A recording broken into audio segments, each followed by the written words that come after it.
Let's try this out. See how this works. Hello, hello. Come on in. Come into my office. This is the first time I've tried a live chat. Well, good morning. Hello. It's actually evening for me. It's 8 o'clock at night, and the girls are at soccer. And I just wanted to try the live chat and see how it goes. Oh, look at you beautiful people. Hello, hello. So, we're going to, hi. We're going to try a live chat, okay? We're going to look at the very first collaboration that I did with Geoff Johns. It's called Flash Iron Heights, and it's pretty great. I mean, look, it holds up pretty well. I drew this around 2001, and I just ordered a copy from eBay and just had it sent over. It just arrived. I'm happy to see it again. I haven't seen it in a while. So let me rotate this around. Here we go. Flash Iron Heights. I should turn this light off here. Let's get the glare off of this book. Yeah, I know. Got a lot of references from DNC. It's good to have mutual fans. You are all treasured and welcomed and loved. Okay. So Flash Iron Heights. This book was drawn during 9/11. Okay. That's the one thing I remember about it distinctly. Geoff Johns and I had been trying to work together for a long time. I had been working on Impulse, and Geoff Johns had been working on a book called Stars and Stripe, and that was his creation, his very own creation. And we tried to work together. Geoff actually did guest write an issue of Impulse, but I couldn't join him. I was unable to join him. Scheduling snafu, etc., etc. So somebody, I hear audio but no visual, all white. Someone said. Can you guys see the comic book? Or no? Is this not working? So, yay, live stream. So can you guys see it? Okay, most people can see the comic book. All right, that's good. That's what we want. If it's white, someone said I'm literally a Nazi because of white. Thanks. Okay, no visual for some people. Visual for most people though. Yeah, look at these quads. Look at that. So anyway, so Geoff Johns and I finally managed to get off of the other things that we were doing and get together for this. This is a prestige format. We talked about that with Batman, Catwoman, Trail of a Gun. So it's got a spine. It's a little bit more expensive than a normal comic. I think it originally sold for maybe $6. Can you imagine like $6 being super expensive for a comic? And 15 years ago, this was very expensive. Yeah. So, anyway, both of us got together and we started thinking, let's brainstorm brand new villains for the Flash. And I remember living in New York. I actually lived in New York upstate, like in Woodstock near Terry Austin and Jim Starlin and those guys. We used to play volleyball together. And Geoff Johns and I would get on the phone and we would get goosebumps when we talked to each other because we both kind of like add to each other's ideas. And the first character that we built was a guy named Murmur, and he is in this book. All right, let's talk about the cover real quick. Yeah, I mean, this kind of knocked people out because they were used to seeing me draw a little bit like Humberto Ramos, and I said, no, this is actually how I draw. Inked by Prentice Rollins. Drawn by me. I should put my glasses on now that you guys can't see. I'm getting old. You have to understand. Here they are.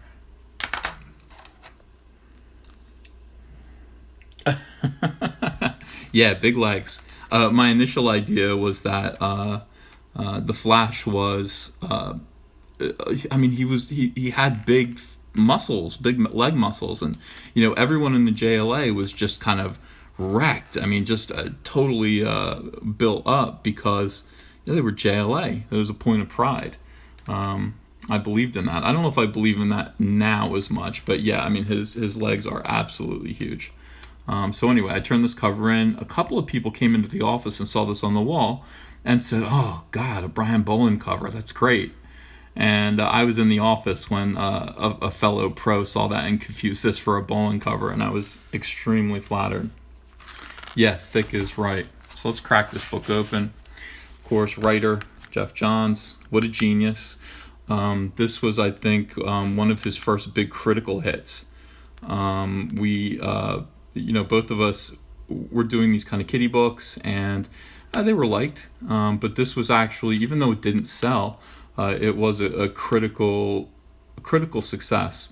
Penciler me, inker Prentice Rollins, colorist Chris Chuckry, who kind of was the first guy to color my stuff in a way that I was very, very happy with. So anyway, this page right here, this is the page that I was drawing while the planes were hitting the buildings. I remember this distinctly. I remember it was a Tuesday. Thanks for the super chat. That's cool. Thanks, Nosferatu. Enjoying the channel. Love these commentaries. Good. Okay, so I do remember distinctly learning how to do these stairs in 3-point perspective while watching the buildings come down, and and just hoping and praying that there were survivors. So this page is still, it's, I know, I'm sorry, it's true though, like, there are certain pages, there are certain things that you're drawing, and they're tied to real world events or events in your life, and you're, now when I look at this, it's like, I remember, okay. But it wasn't the first page of the book that I actually drew. This just happened to be, I skipped around, this just happened to be the page that I drew at the time. Okay, so this was the thing that Geoff really liked, and we started doing this together quite a lot, where we would do flashback sequences and we'd have the colorist make them look black and white. It basically recalls a time in the past. You immediately know that this is not the present, this was in the past. I think it is a good thing. It's a good tool. We use it in almost every one of our collaborations. Here we go. So here's our first creation right here. Geoff and I created this character. His name is Dr. Michael Amar. And Geoff came up with the name. He came up with the name Murmur. And I said, I have an idea for a serial killer villain who has some sort of weird Tourette's syndrome. And he likes to cut up women. And he can't help but confess to his crimes. He's always confessing to his crimes. He has good lawyers that get him out usually, but he just spits out like confessions. So what he does to deal with it is he cuts off his own tongue, and then he sews his mouth shut. And that's that's the way he stops talking. Look at this. Again, another crime scene, and it happened at Christmas. That's the worst. Double homicides are the saddest at Christmas time. There's this storyline collected into a trade. Yeah, it's called Blood Will Run. Okay. Here we go. Here's Barry Allen. Now, I referenced this in the Rebirth number 3 or 2. I can't remember.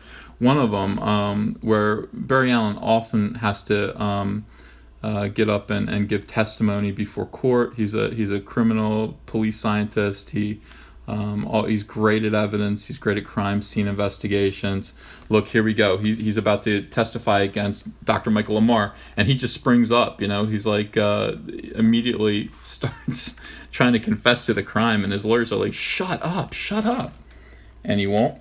Here's the judge, and I kept using this judge.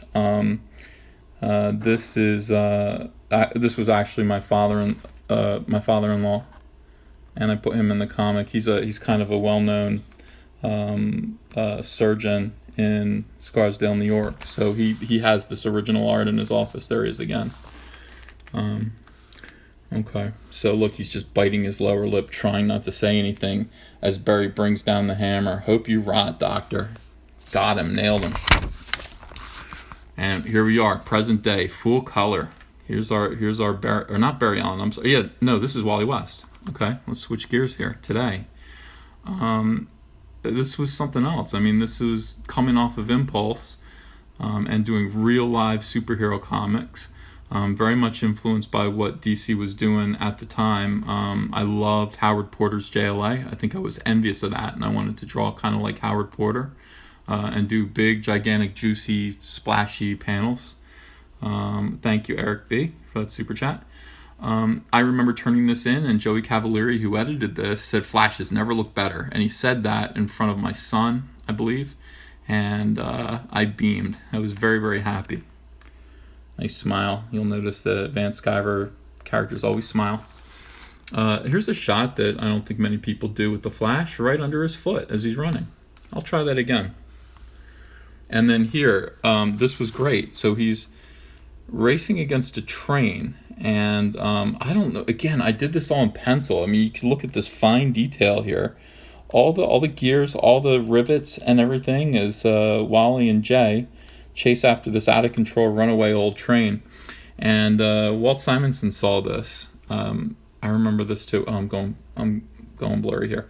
Walt Simonson saw this, and he said, Ethan, you don't have to. There's got to be a quicker way to do a train, my friend.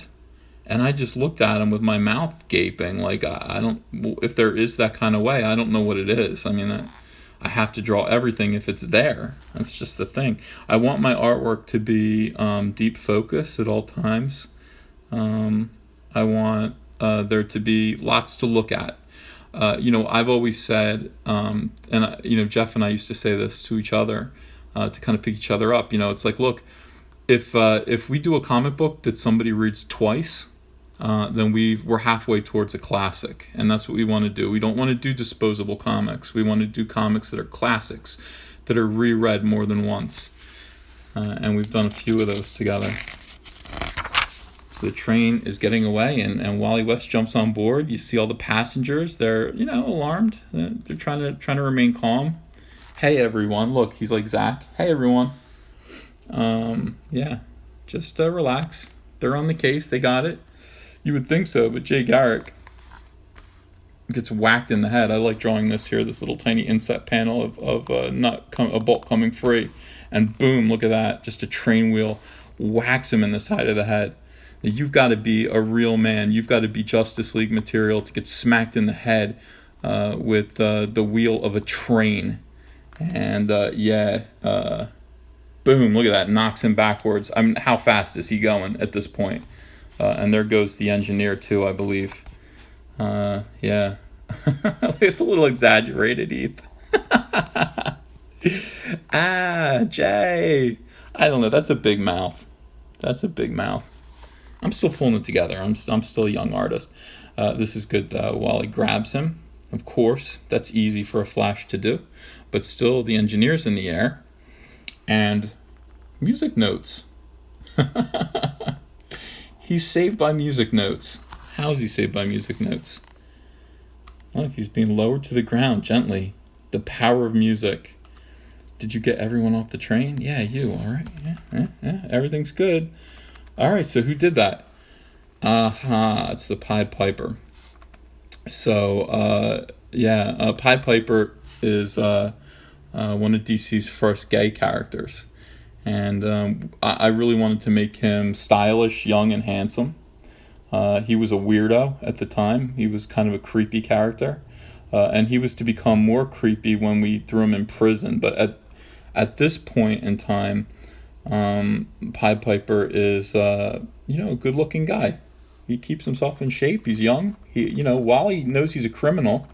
He's got a criminal past. But they're buddies. And see, this is the difference between Wally and Barry. Wally was very tolerant of crime. And let me put that in a different way. Wally was merciful to the rogues. I think he kind of was kind to them in a way. Oh, thanks, Matt. Thanks for the super chat. Whereas Barry was all about justice, okay? And Barry was just like, look, the longer we let these guys run around on the streets, the more crime there's going to be, the more trouble. I want to put them away for good. So that's the difference between Barry and Wally. Wally's a little bit loose. Barry's a lot more hardline when it comes to this kind of crime. And here we go. Yeah, Andrea saw this for the first time. She'd never seen this book. Obviously, I drew this many years ago before we were officially dating, and so this is all new to her. She was very, very impressed by this prison. I had to design this is Iron Heights Penitentiary, and yeah, look, check this out. Iron Heights, straight up and down, just bars, and it's like I worked the letters I and the letter H into the front, so it's Iron Heights. We have the van coming into the prison. You can see how small the van is going through these gates. I mean, this is almost like a movie. I can zoom in on there. Little van, come on, go on in. And then we pull back to the awesome majesty of this prison, which is wow. I mean, just gigantic. And who's coming in? Dirtbag, major league dirtbag, weather wizard. All right, with these other guys. I mean, this is the thing about it is that this is the city that Wally West protects is full of just hardcore blue collar criminals, and this is one of the worst here. This guy, and we'll find out why he's. They're taking him to the pipeline. Okay, the pipeline is something that Geoff came up with. That's where they keep the worst of the worst. I mean, that's, these guys are going to go somewhere else. These guys are going to go somewhere safe. Look how tall they are. They're a little extended there. But this guy is going to the pipeline. And, they muscle him in. They sit him down here and they shut the door. There he is. I mean, tied up. Look at the iron, like the creepy, rusty environment here at the table. And who's this man? His name's Gregory Wolf. And this guy is the warden of this fine establishment. Look at him. Look at his eyes. Yeah, I mean, that's a scary dude right there. All right, what's he up to? Wow, nostalgia and criticism. Gee whiz, thank you so much. Love your stuff, man. Can't stay long. Bad connection. Hope you draw me Wonder Woman one day. Okay, thank you very much. That's kind of you. So... all right, yeah, now we're going to look at the origin of Weather Wizard. And Weather Wizard, actually, we find out here, murdered his own brother. And Gregory Wolf has powers. He is able to, what's he able to do? Constrict people's muscles and make them kind of have spasms and cause them to be severe pain. Israel says, bro, you might be the reason I get back into comics. Oh, well, that's good. That would be an honor. All right. He says, behave yourself because, my guards will shoot to kill you, and so will I. Badass. Look at him.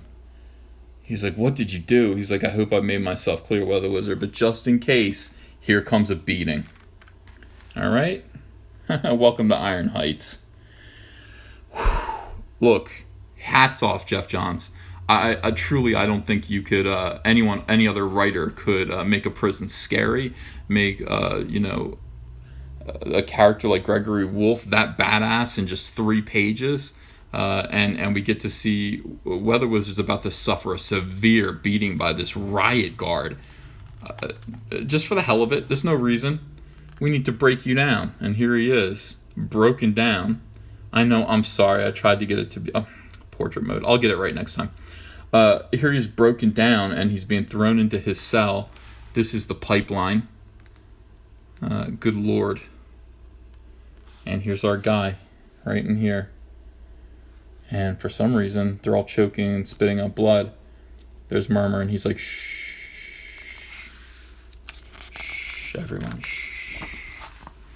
All right, to happier places. We got Wally, his beautiful wife. Yeah. There's Linda.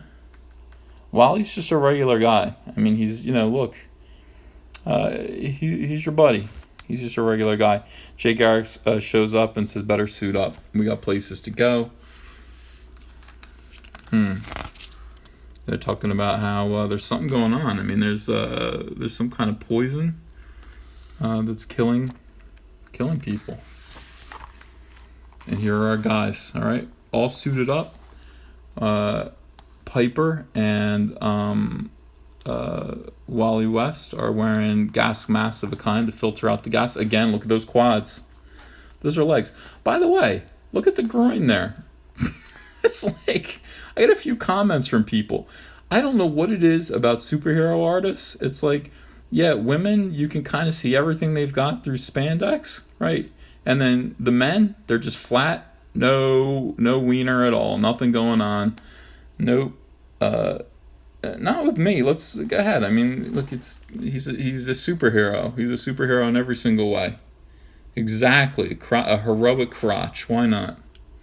Gotta remember, ladies look at this too. All right, so we're demonstrating something that his costume can do. Like that, okay? From the open eyes, like Barry Allen has, to sealed. And our boy PiedPiper is going to help out. Who do you think was the one prisoner to ever escape from Iron Heights? Yeah, the Piper. Okay, we got to talk to Linda, let her know what's up. She's on the move. Drew her a nice woody kind of SUV, kind of like a soccer mom car. That's what she's driving there. Why does a speedster like Flash need such upper body development? He doesn't need it. He's just got it. I mean, look, the guy's a jock. This is who Wally West is. You know, I mean, he's a big dude. The fact that he can run fast has to do with the speed force. It has nothing to do with his physical development. Yeah, here's our lovely Linda getting in her little car. Worried. You'd be worried if your husband or your spouse was a superhero. And here we are. We're going to go in through this way. There's an old...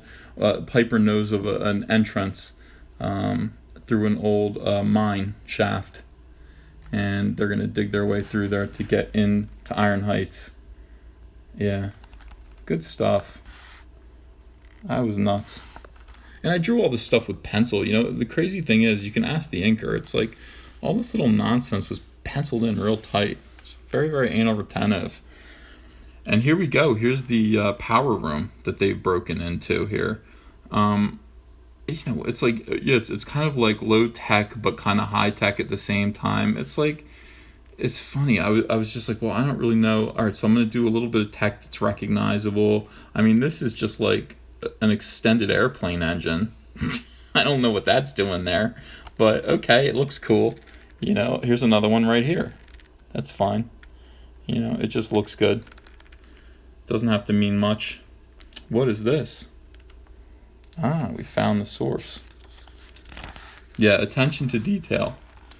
And here's one of our prisoners here, Fallout. Now, Geoff Johns created a lot of characters when he was a kid, including Fallout. You know, when he was a teenager, I guess he would sit around and create like his own army of superhero characters. I think like most of us did. And he had a whole bunch of them that he was able to sort of hand over to me.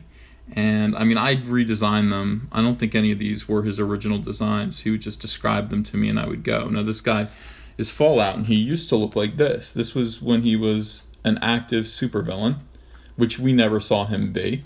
And then this is him now. Okay, so he's not doing well. He's not feeling good about himself. He's hooked up to all this crazy stuff. He's helping to power the whole prison. Let's see. Yeah. He wants help. He wants out. Let me out. Nope. And then, help me, damn you. Crying. Look at him. I don't know. Character profile cards. That must have been Geoff. Yeah. Geoff probably wrote that into the script. It was a while ago. It was a long time ago, but I do believe, you know, I followed Geoff's scripts very, very closely. Yeah, walking down this nice hallway, you see a guard. He's dead. He's dropped his weapon. Look at all the wires and the cool bricks and everything. This did take an awful long time to draw all this stuff. You know, as we enter the pipeline, and there are just puddles of piss and just disgusting, you know, water everywhere. You can smell it. It's disgusting. It's pungent. Luckily, they're wearing these filters over their noses and mouths as they approach each cell. Here we have Cicada, who was a character that Geoff Johns had created, How long to draw a panel? In this, 7-8 hours probably, a long time. Cicada's sitting there. He had a Flash worshipping cult, and he is burning candles in homage to Flash, screaming at him. David Hirsch. Here's his title card. Alter Ego Cicada. You know, I said to Geoff, just our panels on single pages. No, I mean just one panel. He's saying like, how long did this take? I mean, this panel probably took 7 or 8 hours alone. I mean, that's kind of how it is. Like, this whole page probably took 2 days, like 2 days of intensive hard work. Probably 40 hours total. It's too long. I wasn't making any money. I figured the money would come later, and it did. So I'm grateful for that.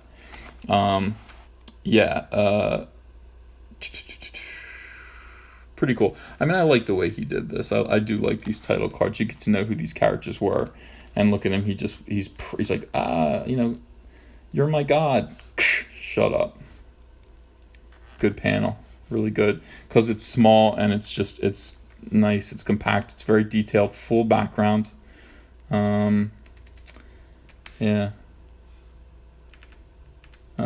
Looking back, I mean, already PiedPiper. Poor Piper is scared. Right now he's still mentally healthy. Geoff took that away from him. This was my favorite page. Oh my god. I said, Geoff, I really like Dr. Alchemy, because his costume is so goofy, and like, I want to draw his face kind of weathered and old, like he believes in an old, antiquated, like fake science, pseudoscience. And I like his colorful, weird costume. It's so Silver Age and nice. And when it comes to Silver Age characters, I don't want to change anything about them. I want to draw them just as they were. Like, I don't want to update their costume and, make this tighter, and you know what I mean? Like, I don't want to make this into a leather jacket, and it's just, draw them the way they were designed. This is the world of superheroes. This costuming is the language of superheroes. We have to be proud of it. They do wear something like spandex. They do wear these big kind of boots that are cuffed over. That's just the way they look. There's nothing wrong with that. We're used to it. So this is Albert Desmond in Happier Times. Dr. Alchemy, later to become Mr. Element. And he doesn't want to be bothered at all. He's writing some weird stuff on the wall. I believe that this is, I had to write some code. I believe this is the Zodiac, one of the Zodiac messages that I just wrote in there. It's in the Zodiac Murderer.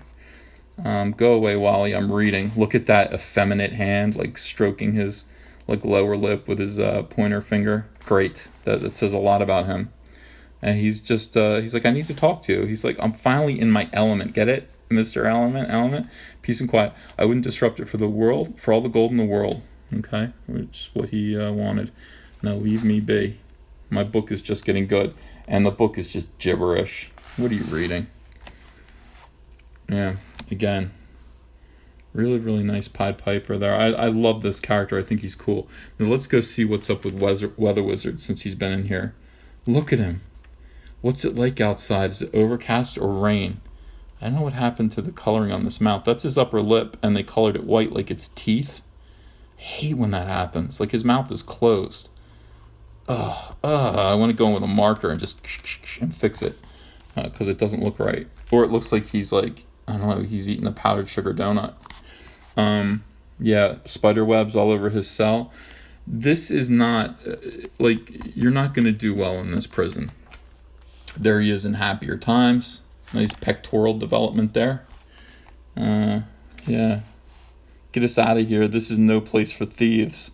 His face pressed up against the cobwebs, the spider webs. Oh, poor guy. He's suffering. No place for villains of any kind. It's not fair. I don't know. I mean, Piper and Flash are like, that's debatable for some of you guys. All right, and so we keep walking down this hallway. And there's Tar Pit, one of Geoff's characters that he created with Scott Collins, probably. There's the top. Nice lighting there. I wonder where I must have referenced that lighting from somewhere, because it's really good. Okay, Amar. Dr. Amar, he's trying to shut everyone up. Here we go. Look at that mask. This is the mask that Murmur wears now, okay? And this was our design. And he just through there, he takes it. I love this. Like, he reaches through with his skinny little arm, the little slot that he's supposed to receive his dinner, pulls out the Piper's gun and just boom, blasts Wally in it full on. Now look at Wally's treads. I mean, those are different than the way I draw berries. I like these. I don't know what it is. Maybe I'm a boot fetishist of some sort when it comes to the Flash, but I really want to wear them. Like, I want to wear these boots. Like, they exist to me. They're made of like rubber, kind of. They're like almost like galoshes, but they're snug with the way they fit, and they have big rubbery treads. Do you have copies of Pages Before Colors? No, I don't. This is so old. This was before I even owned a scanner. So this was back in the day where you would draw a page in pencil, and as soon as you got maybe 2 pages done, you would go to FedEx, or you'd have FedEx come and pick the pages up and ship them straight to DC Comics in New York City. And then those pages would get rerouted over to the inker. I mean, that's 2 days. That kills 2 days right there in the process. I would make photocopies of my pencils.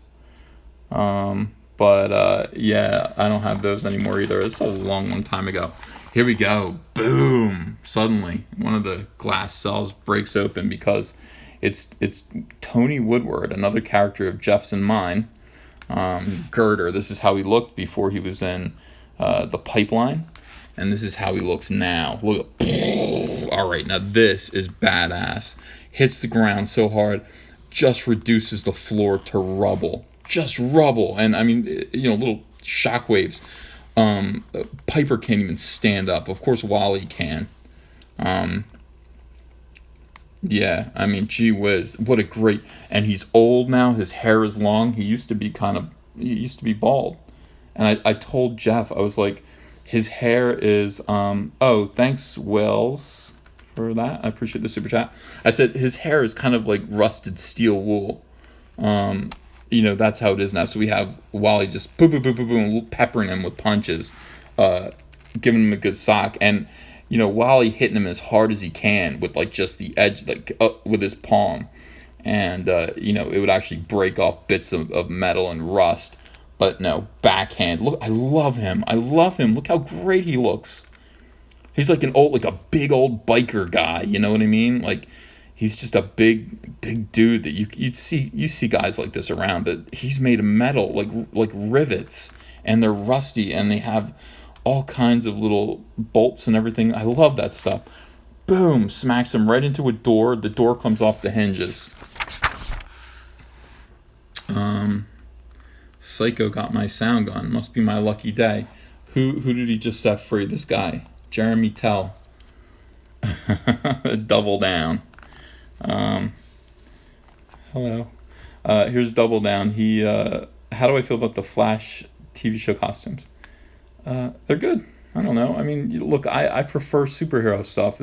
I think they're coming really close to that. Everyone's very shy about doing direct tributes, direct representations of comic book costumes, and I feel icky about that. All right, but at the same time, I think they do capture the spirit of the Flash, and they're using a lot of these characters. DoubleDown was either in the Flash or he was in Arrow, and I own him. I get a little paycheck for that, which is great. Here he is. He's another LGBT character, this character here. So we want to set him against PiedPiper just for fun.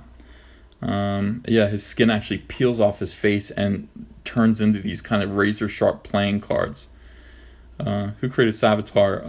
Everyone's friend Mark Waid, I believe, created Savitar. Could be wrong. Look that up. But it wasn't us. Yeah, and Weather Wizard gets away. Oh, he looks bad. He just looks like he's had a rough time. And here he comes. Here comes Girder back for more. Boom! Once again. Yeah, I mean, you can feel it. You can feel it.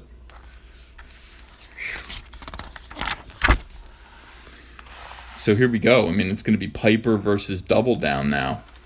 And he's going to try to play his flute. I mean, the problem is he's wearing that stupid thing over his mouth. He's wearing plastic over his face. But it doesn't matter anyway. He just slaps a card over his mouth. Was this statted or not? Let's check that out. No, it wasn't statted. Or was it? No, it was statted. Okay, yeah. So all I did was just draw that card over his mouth. And he just begins to slice the hell out of Piper with these playing cards. Look at that. Wow, now he's got a swarm of playing cards all over him. Denuding poor PiedPiper. Yeah, you know. And then just put the flute in his mouth. If I can't blow it, you're going to blow it. Boom, right in the stomach. It makes a noise. It knocks him out. PiedPiper, a moron, he says. PiedPiper would make a good hero. He would. Here comes Garter again. And now, Wally does a little trick where he absorbs his kinetic energy and freezes him in midair. That's interesting. It's a nice hero shot of the Flash there. Again, pay special attention to those boots. Do you want them? I do. And meantime, Murmur is out there on the run. He's just cutting off people's tongues. He likes to cut people's tongues out, you see. What a great mask. They never made an action figure of him. He did appear on Arrow, though. So he has been on TV. Oh, what a great series of panels here. He's like, I know you can tell me what's going on here. You got to talk to me. He just sits there quiet. Spill it, Psycho. You don't scare me. Say something, damn it. Yank his mask off. Uh-oh. He sewed his mouth shut. And there we get a look at Murmur for the first time, what his face looks like. I had a neighbor in upstate New York whose eyes did that, and he was not a nice guy, and this guy was kind of based on him. Yeah, Flash is a little taken aback by him. Am I friendly with Scott Collins? Yes, I am. He's a good guy, really nice guy. Yeah, he cuts Wally across the chest, and look at him run. He's like Ichabod Crane in the Walt Disney Sleepy Hollow cartoon. He's just all limbs. He's just holding onto his mask and running. I love it. This is a great character. I never got to draw him again. I know Scott did. He appeared in all the Flash comics, but all right, we're gonna cut those. We're gonna cut your mouth open. Doesn't eat at all. Look at him, he's skinny. We cut him open. Oh, it's too gory to even show. My God, the dude cut his own tongue out. And then he hits this fire alarm, and then water comes out everywhere. Oh, I think that contains the poison element. It's in the water system. Yeah. So now we got to move at super speed. All right, so this is interesting. He goes to Jay Garrick, and they create some kind of like antidote to the poison. Oh, this page right here. Again, I was just telling you guys how I used to have to like pencil a page and then FedEx it to DC Comics. So this page and this page here, I believe, were penciled and put in a FedEx box and put on the airplane and to fly to DC Comics. DC never got them. I had the tracking slip, and we called, and the airplane exploded on the runway. They found the FedEx plane with these 2 pages exploded. So they they found the box in the tree. They found a box in the tree that these pages were in, okay? And they were unusable. They were burned beyond recognition. Luckily, I had made small Xerox copies. I like to photocopy everything that I did and just keep it in a little booklet so I could flip through it and just look at my book coming together. And I sent those photocopies to DC, and this time they made it safely without blowing up. And they had to blow those up into 11 by 17 because they were reduced down to 8.5 by 11. They blew them up, and then they had the inker use a light box to ink off. So if you look, it's like not quite like it's a little bit fuzzier than what you're used to seeing me draw. Like it's not quite the detail because the dude is working off of a blow up of a pencil photocopy that he has to lightbox. So didn't work that great. Okay, so while I'm doing this, these days, how do you go about scanning 11 by 17 boards? Right over there, that's my scanner, you see. So I scan it onto my laptop and send it over to DC. Okay, so like I can literally just show you how I do it because I'm right in my office right now. Okay, so yay, we did it. Yeah, the warden, suddenly he looks like a nice guy. I don't know what is up with this here. Those are not meant to be. Let's wait till it focuses. Again, is that a milk mustache? Why does that keep happening? Ugh. And Wally's just giving him what's for. The thing on his leg was supposed to be something. I can't remember what. It was a little strap of something. I don't remember. Look, yeah. He sees Wally kind of limp away here. They're helping him because he made Wally's muscles, his leg muscles, cramp up suddenly. That's his power. And as they drag Wally away, like, that's weird that you're cramping. PiedPiper looks back at the warden.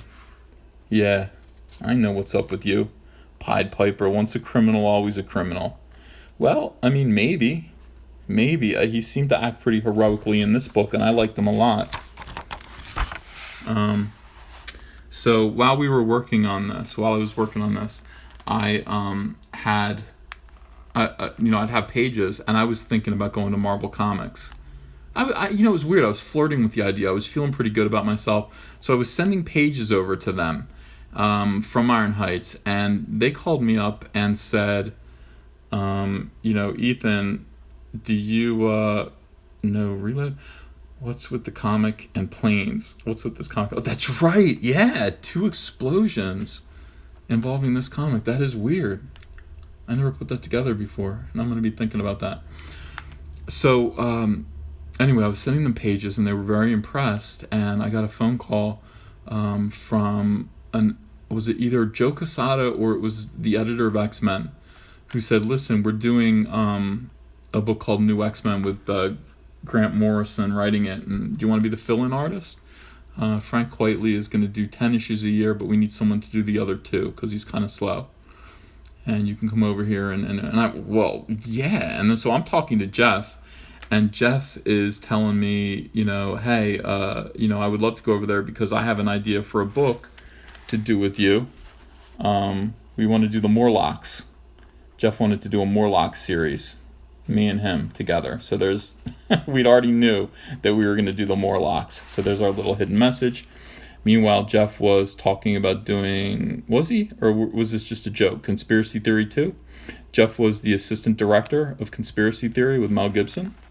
So that's in there. They're going to see that movie. Rollins Unlimited, that's my little tribute to the inker of this book, Prentice Rollins, who also inked me on New X-Men. And why does it say Torin? Am I talking about the Shroud of Torin? That is odd. I don't know. Buying tickets here. Out on a date. She's very cute. Too much line work on his face here. I don't like that. No big deal. We're just cruising. And then, unfortunately, Murmur is out. And he's cutting out tongues. He's doing what he does best. And, help a choking victim. Yeah. That's stupid. Oh my God. I was always making myself laugh. You have to. When you're spending this kind of time on a comic book, if you're not making yourself happy, it's like you gotta, you're doing something wrong. Look at him just sliding out of here. I saw him as just like a cartoony spider kind of character here. And somebody's calling his name. And it is the all-new Rogues, the Flash's Rogues, that, we see Mirror Master, who's an, all-time classic. Weather Wizard has escaped. So has Girder. He's wearing a shirt that says Kill 'em All, Keystone City, U.S. See, that's the thing. Keystone City is the city that, of course, Wally West protects. It's not Central City, it's Keystone. It's kind of like Detroit to Central City, Chicago. Okay, so Detroit, they're very blue collar, they build things, and they take pride in how tough they are. Okay, a character named Plunder that Geoff created as a kid, and I think he was already designed. I think Angel Unzueta designed him in one of the early issues of Geoff's Flash.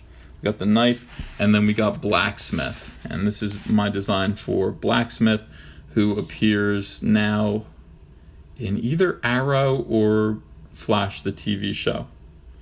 Where's his villainous crotch bulge? It's there, it's just not, he's I don't know, he's not a hero, he's a villain.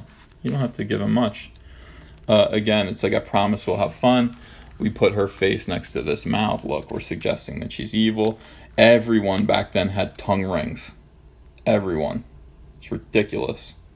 I don't know why. This is a good panel. Very sexy. I wonder if I don't know if Blacksmith has a tongue ring in the TV show. But whatever. Nice shot closing out of the Iron Heights building.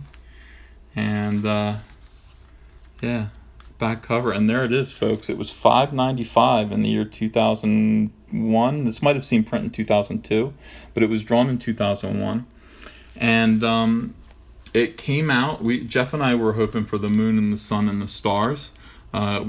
People who were looking at the book as it was being drawn were excited about it. I mean, it was really something special, they felt. And we felt it was something special, too.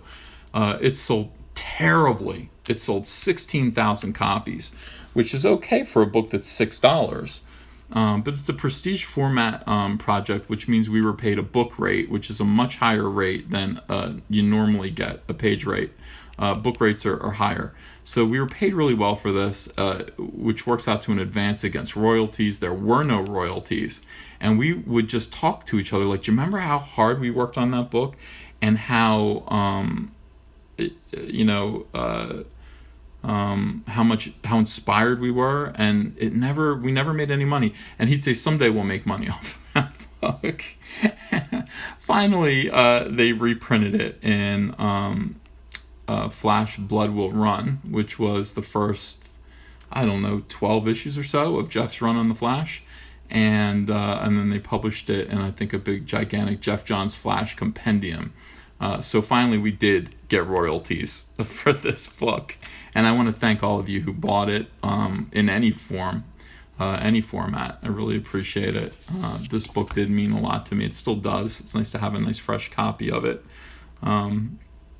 It's old, but it's still good. I mean, look, that's a cool cover. You would definitely pick that up off the stands, right?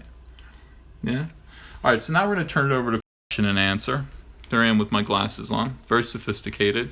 If you guys have any questions, you can ask them now. I will... I can't believe I've been doing this for 47 minutes now. It's crazy. What's up with these live chats? What do I charge for commissions? A lot. This cage has chinchillas in it. And they've been living with me in my office for 8 years, 9 years. Yeah. What were your problems working with Marvel that you alluded to? You can read about it. Okay, there are actually interviews that I did that are of the time, and my feelings have kind of softened towards Marvel since.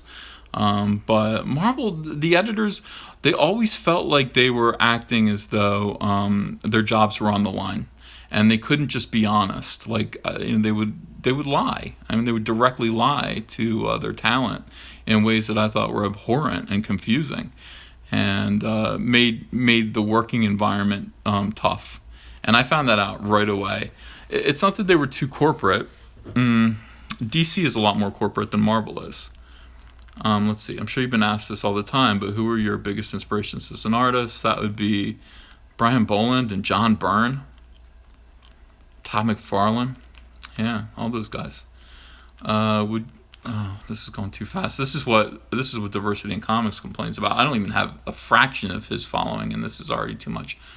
Marvel editors lying? I don't believe it. Oh, we'll talk about it. We will talk about it. What are the dream books you still want to do but haven't gotten to yet?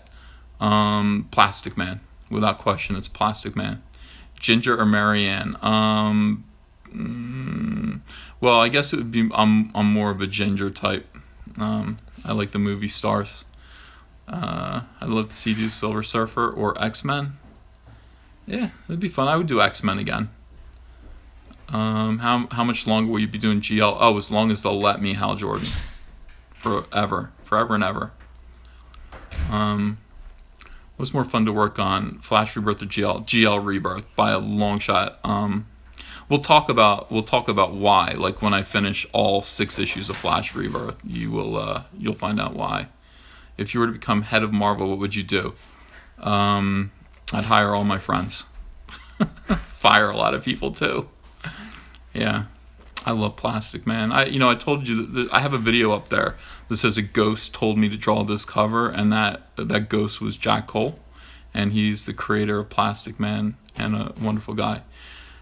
Yeah, I have read Josh Williamson's Flash. Josh Williamson is a dude. I mean, he is a great, great guy, and he wanted to write me a nice Flash 4-parter or something like that. He had a story that he kind of pitched me, which I thought was pretty cool. I gotta go. I can get back to work. But I really appreciate you guys. Thank you for subscribing to my channel. We'll do these once a week or so. I don't know, maybe more often if I feel up to it. Yeah, that was terrific. That was a lot of fun.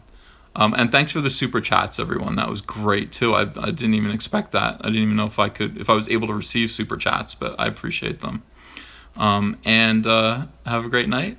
Subscribe, hit that bell, rock that bell like the Wu-Tang Clan, right, Cummings? All around the world? That's right. All right, you guys take care. Bye-bye.